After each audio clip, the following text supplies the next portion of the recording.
All right, so here's a video where we're going to look at number 7 in the chapter 3 WAMAP homework number 1. And this one will be a hypothesis test. So first of all, there's some relevant formulas down here for exam 3. And so since we're going to be doing a hypothesis test, then we're going to want to focus in down here. The test statistic and standard error for a single proportion test. So I'm going to snap a picture of this.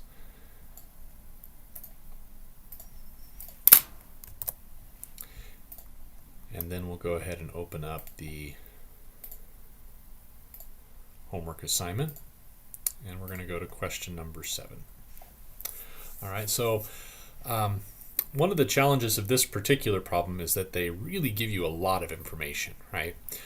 So it says a Washington Post article reported that support for government-run healthcare plan to compete with private insurers has rebounded from its summertime lows and wins clear majority support from the public. That's the headline.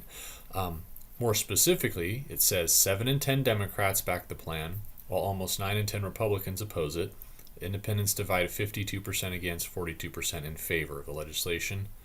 And then they give us information about how many were in each sample, how many Democrats, Republicans, and independents. And right away, we're just kind of getting information overload here, right? But in part A, it says a political pundit on TV claims that a majority of independents oppose the healthcare public option plan. Do these data provide strong evidence to support this statement at the 5% level of significance? So the nice thing here is that while they give us tons of information up at the top, they quickly allow us to zero in on what's important. And that is, we're looking at independents, and we're looking to see independents that oppose the healthcare plan, the healthcare public option. So all this information that we got about Democrats and Republicans, we can just ignore that. So what's important? We have 783 independents. And then we were specifically looking at those who oppose the healthcare plan. And so we're going to zero in on 52% against. Okay. So first of all, we need to check which is our hypotheses. Notice that all three options have equal in the null hypothesis, right?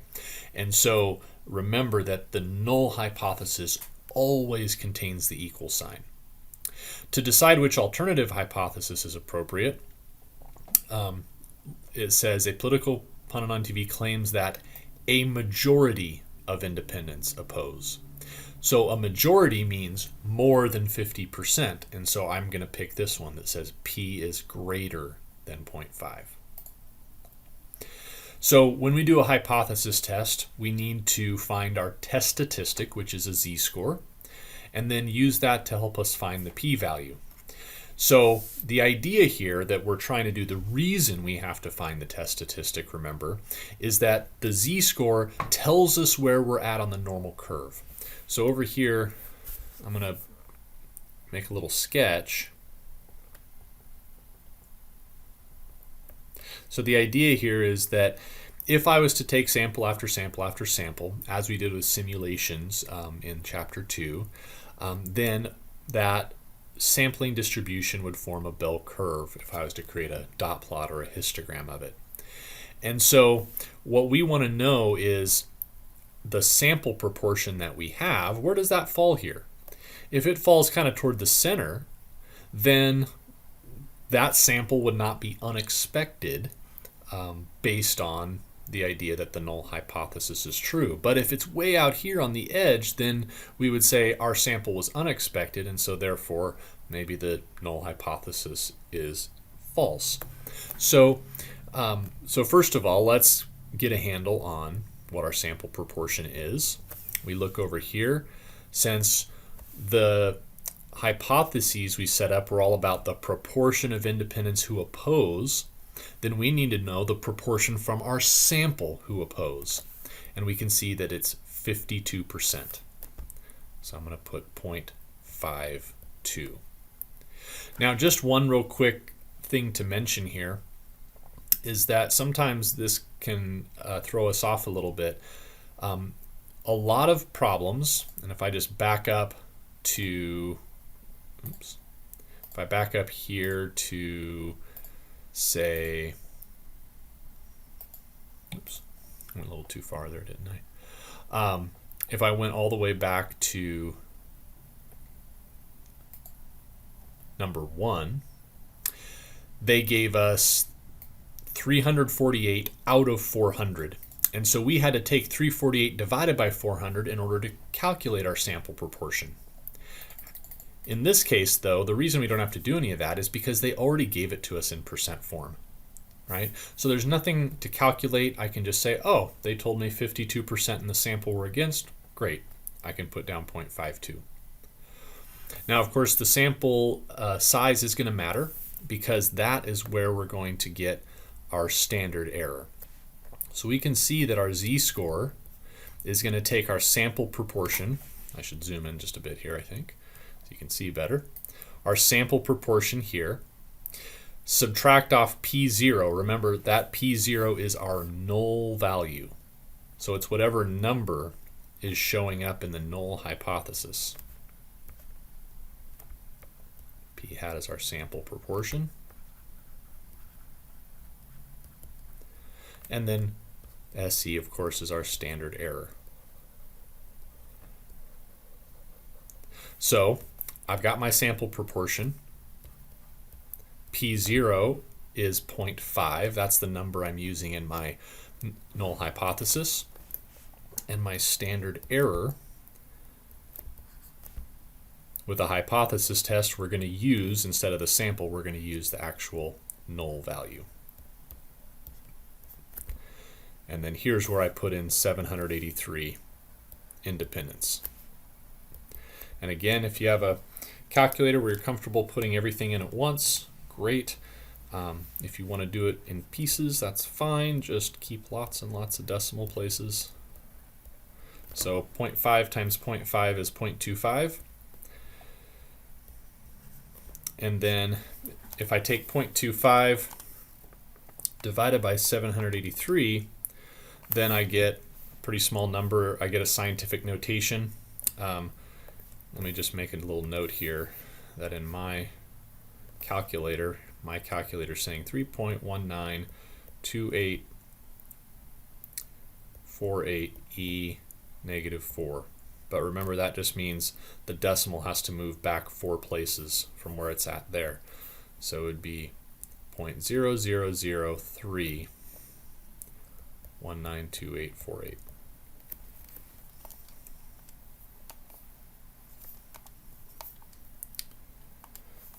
And so making that calculation, I get 0.0179, call it. So now when I go to calculate my z-score, I'm going to take my sample proportion of 0.52 minus my null value of 0.5 and divide by my standard error of 0.0179, which is 0.02. Oops.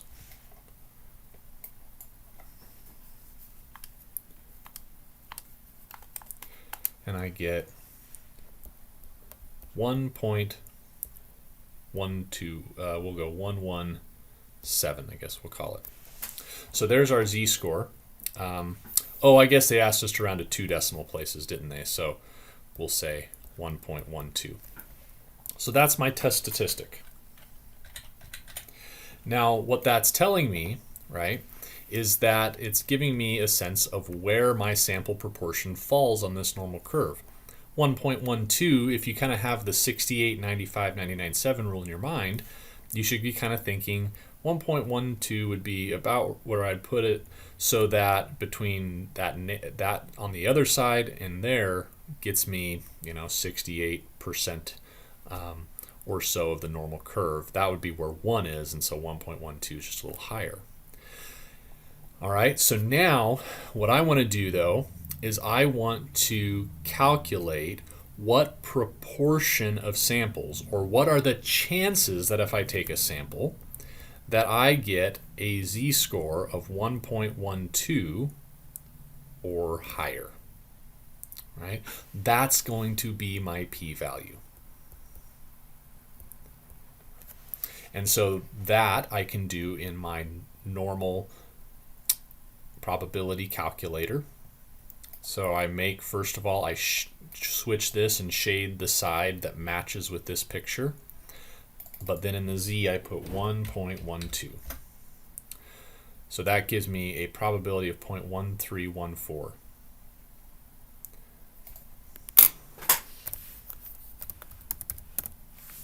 Whoops, that was very strange. I wonder what I just did. 0.1314. There we go. That's better. All right. Now, understand what that's saying. This problem didn't ask this, but I think it's helpful for us to kind of flush this out, is that if our p-value is 0.1314, it means if the null was true, we would expect sample results like ours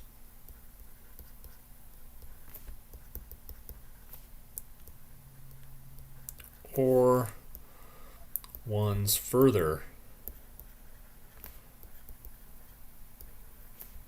from 50%, about 13.14% of the time.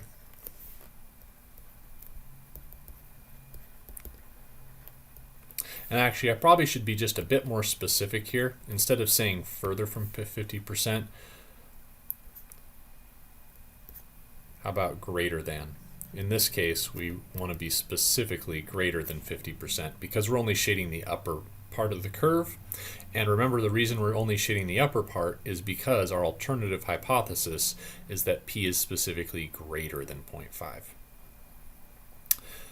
All right, so that's just this is the meaning of the p-value here. So the only time you'd have to necessarily give me an answer like this is if I said, what does the p-value mean, right? And of course, we're not looking for the exact wording here, but just this idea that the p-value gives us a measurement of what are the chances of a sample like mine occurring if the null were true. All right, and then since that's what the p-value means, remember, now we're going to say, okay, given that results like mine happen about this often, do I want to reject the null or not? And so the reason why, and we know the answer, is that we want to fail to reject the null here, right? We're going to fail to reject the null, and that's because the chances of just getting a sample like mine just due to random chance are higher than the level of significance that we set for ourselves, right? So we were asked to use a 5% level of significance. So if we fail to reject the null because the p-value of 0.1314 is greater than the level of significance of 5%. All right. So down here, well, let's see which option says that. P-value is greater than or equal to alpha, so we fail to reject the null hypothesis. Okay. And then remember, it says that we want to, and I'll get to these two bullets in a second here, right? But what we want to remember is that our template for conclusions about the alternative hypothesis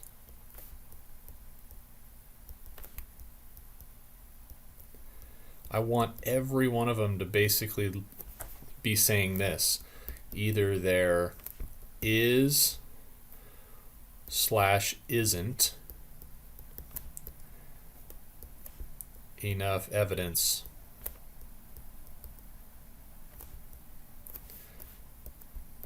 to suggest the alternative is true. All right. And we say is if we reject the null. And we say isn't if we fail to reject the null. And the reason for that is because if the null hypothesis and alternative hypothesis are set up in opposition to each other, so to say that there is enough evidence for the alternative, that means you had to have rejected the null. If you don't reject the null, then you can't say that there's enough evidence for the alternative. And then, of course, the last thing just to remind you of with this kind of template statement is that don't leave it like this, right? We want to actually say what the alternative being true would mean. So in our case, we failed to reject the null, right? So we want to say that there isn't, right? There isn't enough evidence to suggest that the alternative is true. All right, so that's, if we look over here, we would want to pick the data do not provide sufficient evidence at the 5% level of significance to claim that a majority of independents oppose the public option, right? And remember, the majority of independents opposing the public option, that's what our alternative hypothesis was. Okay. And then the last one here, would you expect a confidence interval for the proportion of independents who oppose the public option to include 0.5? The answer is yes, right? The reason we would expect that is because when you fail to reject the null, then you're kind of saying it's a little bit too likely that the null value could be the true value, that 0.5 could be the true value. And so that means that a confidence interval, which is we have a high degree of confidence contains the true proportion, should include 0.5, right? Since we didn't have enough evidence to say it was different than 0.5. It's when we reject the null hypothesis that we would expect our null value to fall outside of our confidence interval. Okay, so spinning that, green all around, so that's good news. So if you have any questions on this, please reach out to me, but hopefully you find it helpful to kind of go through one of these homework problems from beginning to end. All right, have a nice evening and a nice weekend.